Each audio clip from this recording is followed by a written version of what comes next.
Does America still care about the truth? In the coming days and weeks, we are going to find out.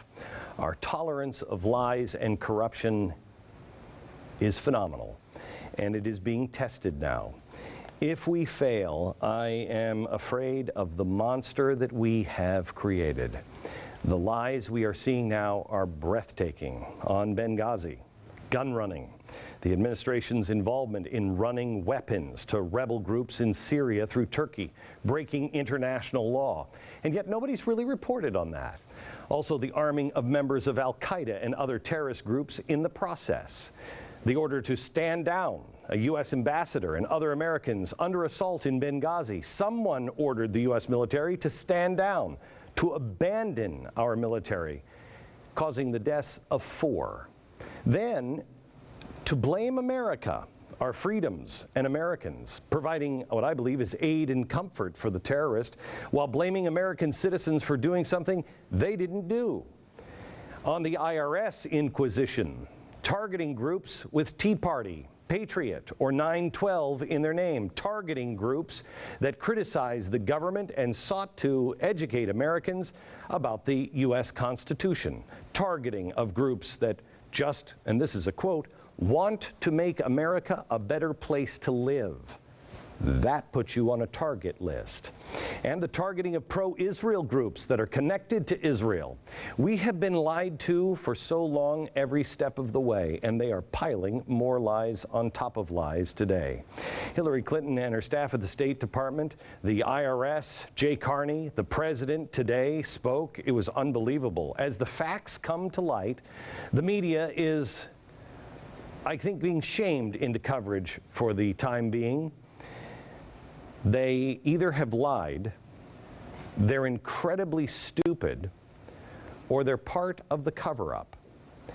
And if you're any of those things, you should be put out of business. But if you were part of the cover-up or just even aided with misdirection, didn't you obstruct an investigation? Wouldn't you too go to jail? Some things, so many things are happening, and so many people are hoping all of this goes away. Some people are asking, what difference does it make? Well, here's the difference that it makes. Yesterday was Mother's Day. I do want to say one thing, though. I want to wish Hillary a happy Mother's Day. She's got her child. I don't have mine because of her. America, the truth matters.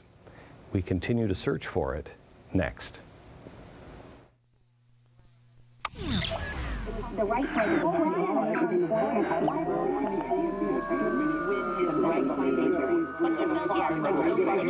is enforcement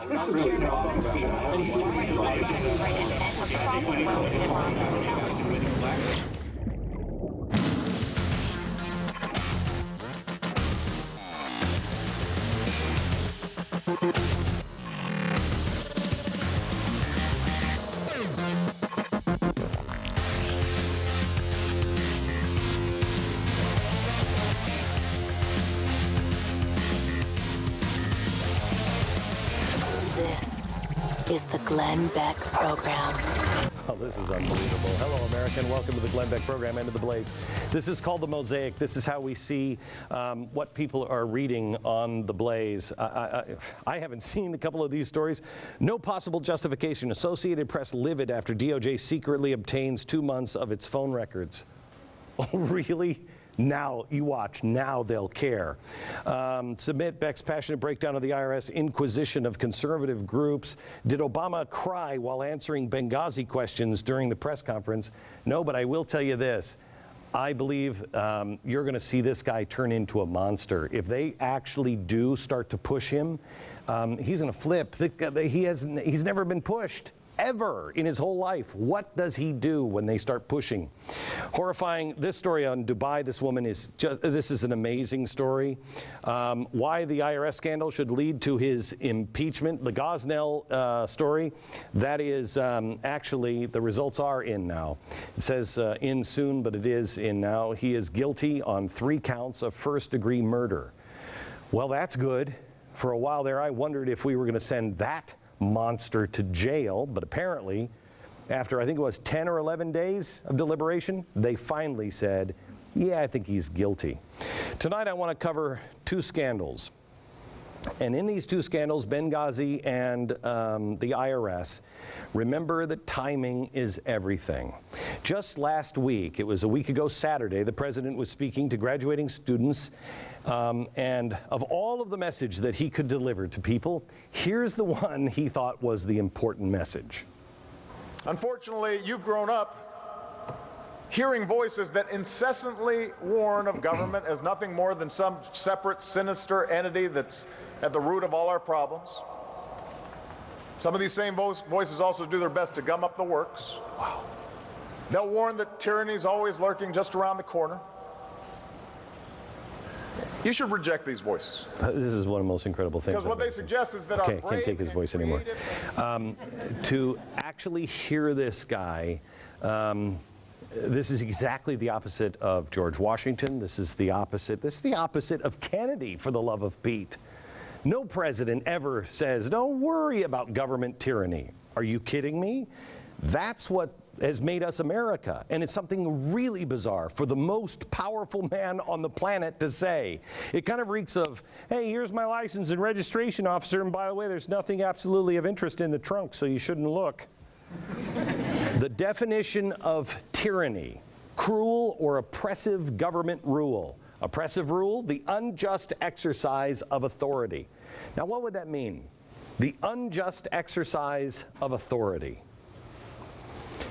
Well, if you're looking for tyranny, I don't have to explain it. Let me have the guys this morning on MSNBC explain it. One other point to make, there's been many overblown claims of tyranny and abuse of power from the government over the last few years. Right. We've heard those when it comes to we're coming for your guns, that kind of thing. Sure. This is tyranny. This is. If this is the government, a nonpartisan agency coming after specific groups, this time it's real. This time it's real. I hope this time it's not too late. We're going to get to the IRS scandal here in a minute, but we need to lead with the thing that I think the people in the administration are hoping will just go away, because I hope all of the people in Washington are terrified of the news media actually on this story, Benghazi. Why would they be terrified? Well, because of the one thing that no one really is reporting on yet, and it is the truth. What's really going on with Benghazi? The government is running guns and aid to our enemies. The Muslim Brotherhood, they go into the hands of Al-Qaeda, other Islamic radical groups, and what they're doing is fomenting revolutionary democracy. They're running guns. Ambassador Stevens was the point man for the exchange of guns. When it comes to what happened on September 11th, they had forewarning. It came under attack by terrorists. The administration knew it. They watched it happen in real time. They stopped the military from intervening, and they are covering up, and have done so by validating the radical Islamic excuse of Islamophobia, an attempt for sympathy and leniency on their murderous attacks. The Pentagon, the CIA, the White House, and the State Department, they're all involved. And the scariest part is, it continues today.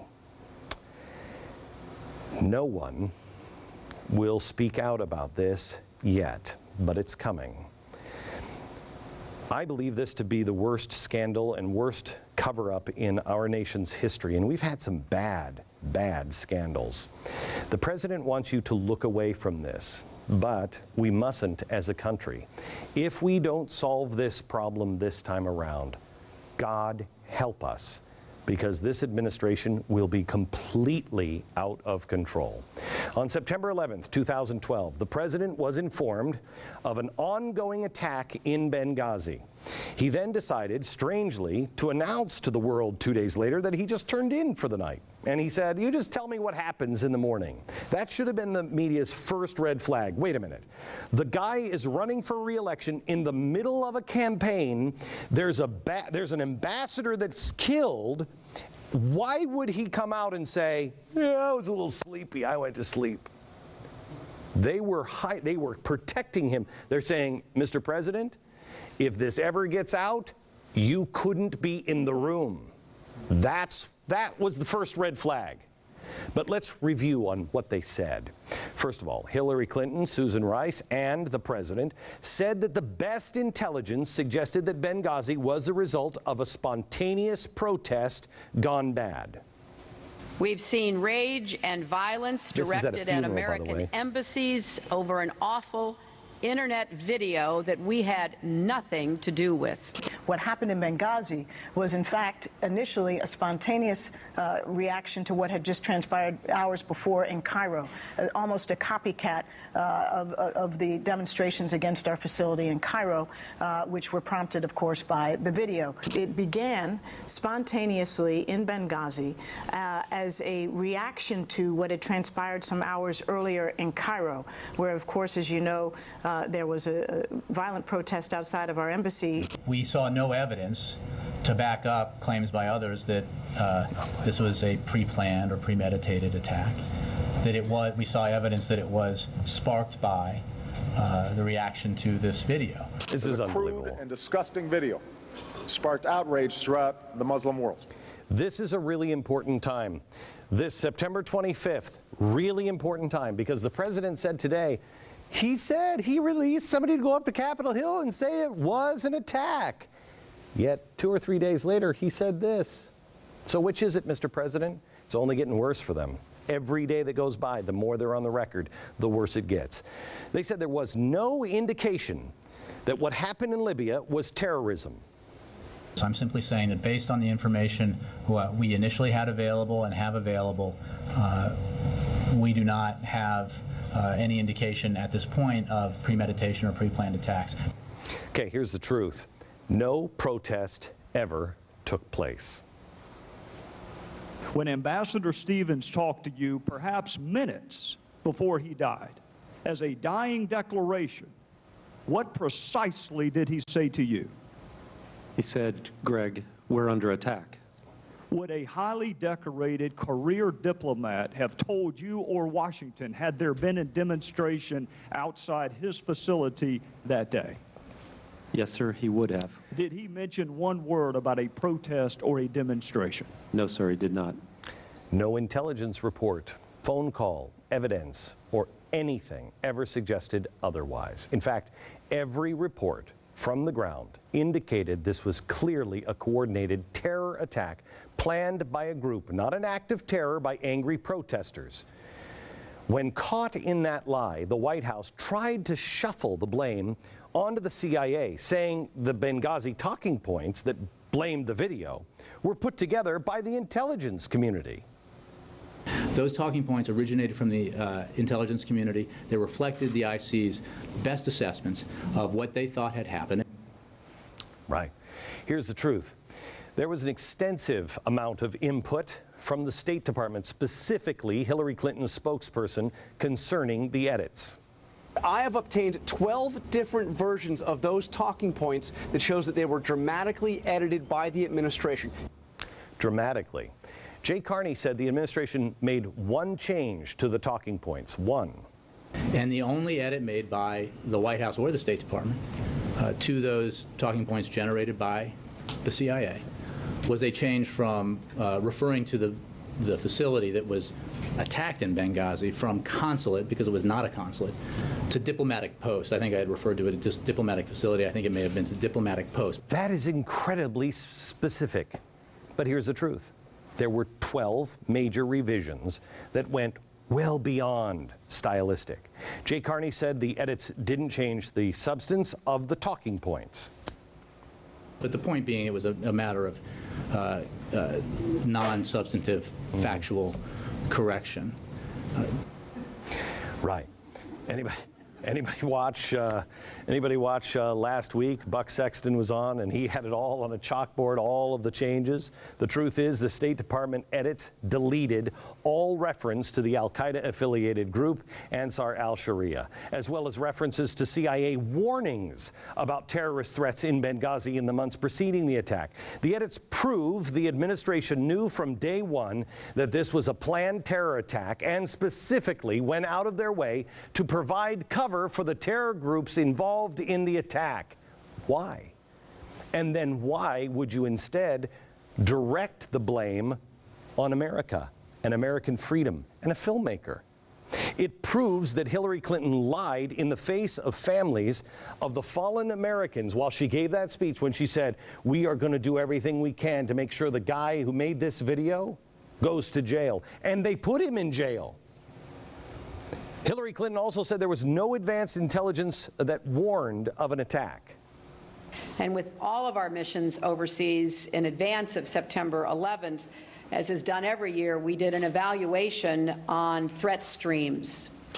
And the Office of the Director of National Intelligence has said we had no actionable intelligence that an attack on our post in Benghazi was planned or imminent. Keyword, actionable. I'll get to that in a second, but here's the truth. September 8th, 3 days before the attack, the local security official met with American diplomats in the city, and he warned them about the deteriorating security. He told the U.S. officials, the situation is frightening, it scares us. And Gregory Hicks said this. In Bahrain, my Shia opposition contacts gave me advance warning of impending attacks on our embassy and anti-government, anti-American demonstrations, allowing us to prepare and avoid injuries to staff. Okay. We received a quote from one of our sources. Quote, everyone in the intelligence community knew this attack was coming. This bolsters Hicks' account and further proves Hillary Clinton was lying when she said there was no advance intelligence or warning of any pending attacks. However, she used actionable.